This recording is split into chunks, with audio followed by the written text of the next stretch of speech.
Think about the last text you sent. Go ahead, pull out your phone and look. I'll wait. Did you use an emoji?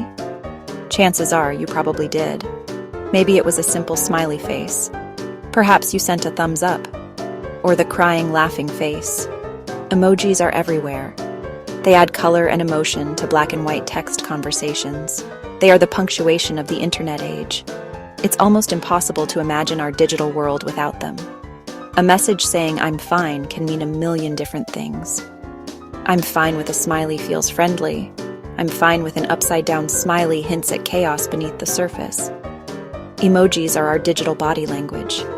Before these little icons took over our keyboards, digital communication could feel cold and impersonal. Emojis changed all of that. So how did we get here? It started in Japan, not Silicon Valley, with a desire to make communication more human. Our emoji story begins in the late 1990s in Japan.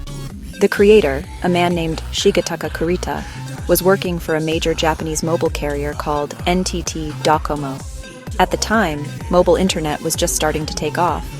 People were sending messages on their pagers and early mobile phones, but the messages were short and purely text-based. Kurita noticed a problem. Without the benefit of tone or facial expressions, digital messages often felt impersonal and were prone to misinterpretation. He wanted to add emotional context to these short digital exchanges to make them feel more like a real conversation. Kurita drew inspiration from sources around him. He looked at manga. Single drop of sweat used to convey stress. Light bulb used to show a brilliant idea. He was also inspired by public signage and weather symbols. His goal? Simple 12 by 12 pixel images that could convey information and emotion at a glance. A practical solution to a human problem. How do we show how we feel when we can't see each other? Kurita and his small team got to work. In just a few short weeks, they designed the very first set of 176 emojis. The word emoji itself comes from Japanese. E means picture. Moji means character. It's a picture character, functional, embeddable next to text. He wasn't inventing a global language. He was making mobile communication in Japan a little better, a little richer, and a little more human. When these first emojis were released on NTT Docomo's mobile platform in 1999, they were an instant hit in Japan. Other Japanese mobile carriers quickly made their own competing sets, proving just how much people wanted these little pictures in their digital lives. Looking back at that original set of 176 emojis is like opening a time capsule to 1999 Japan. They are charmingly simple and pixelated, a far cry from the detailed high-definition icons we use today. The set was designed to be practical, focusing more on conveying information than a wide range of emotions. You would find symbols for the weather, like a sun, clouds, an umbrella. There were also icons for traffic, like cars, trains, and symbols representing the zodiac signs. What's fascinating about the original set is what it included, and what it didn't. There were 5 different faces: a smiley face, an angry face, a sad face, a surprised face, and a "what are you talking about?" face. That's it. One of the most iconic emojis from the original set is the heart symbol. Side by side, original 1999 heart emoji pixelated, modern 2025 heart emoji smooth and glossy.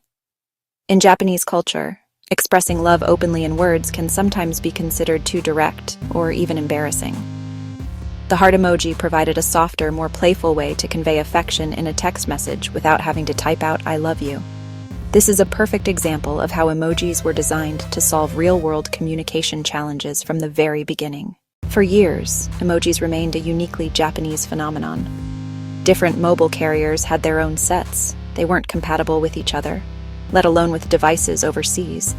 If you tried to send an emoji from Japan to a friend in the United States, they would just see a blank square or a random symbol. The big turning point came in the late 2000s, when engineers at Google decided they wanted to expand into the Japanese market. A team of engineers at Google took on the project to standardize all the different emoji sets into one universal system.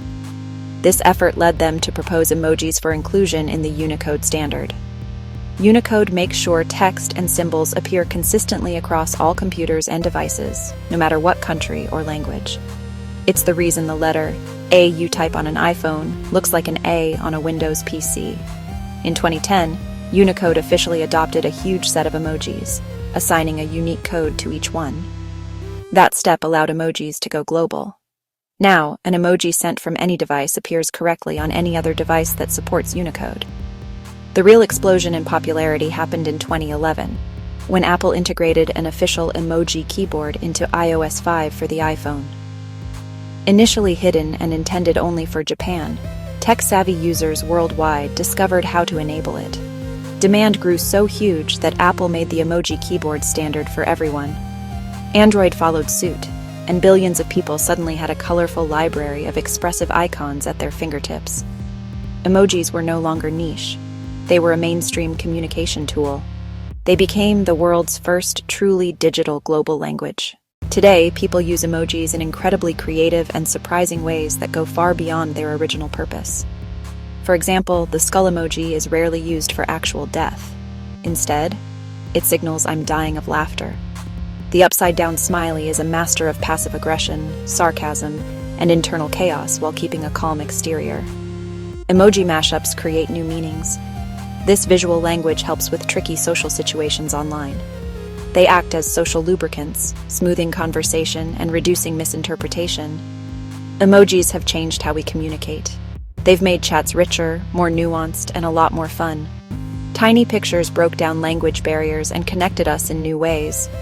Next time you pick the perfect emoji, appreciate that little symbol. What's your go-to emoji? Tell us in the comments below. Like and subscribe for more fun explainers.